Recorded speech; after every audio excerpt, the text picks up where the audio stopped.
একটি ভিডিও নিয়ে আসছি। সেই ভিডিওর মাধ্যমে ওসমান হাদির জন্য দোয়া প্রার্থনা করছি।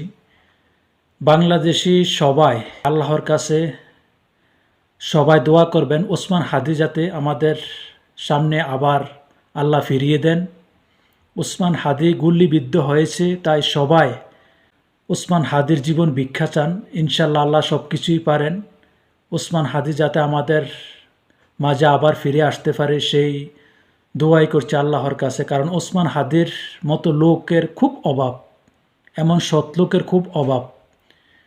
ইনকলাব মঞ্চের মধ্যে তিনি সবসময় আল্লাহর নাম নিয়ে কথা বলতেন, ইনসাফের কথা বলতেন। যেমন ছাত্র জনতা তারা বিপ্লব করেছে, তাদের মধ্যে আমি সবচেয়ে পছন্দ করি হাসনাত আবদুল্লাহ। তাকে নিয়ে অনেক সমালোচনা আছে, তবে তিনি আল্লাহ বীর, তাকেও পছন্দ করি। ওসমান হাদিকেও পছন্দ করি। ওসমান হাদি কথায় কথায় আল্লাহর নাম নিয়ে সব বক্তব্য, সব কথা বলেন, ইনসাফের কথা বলে, জন্য তিনি আমার খুব পছন্দের লোক। তাই তার জন্য সবাই দোয়া করবেন, আমিও দোয়া করছি। আল্লাহ যাতে তাকে আবার বাঁচিয়ে আমাদের মাঝে ফিরিয়ে দেন।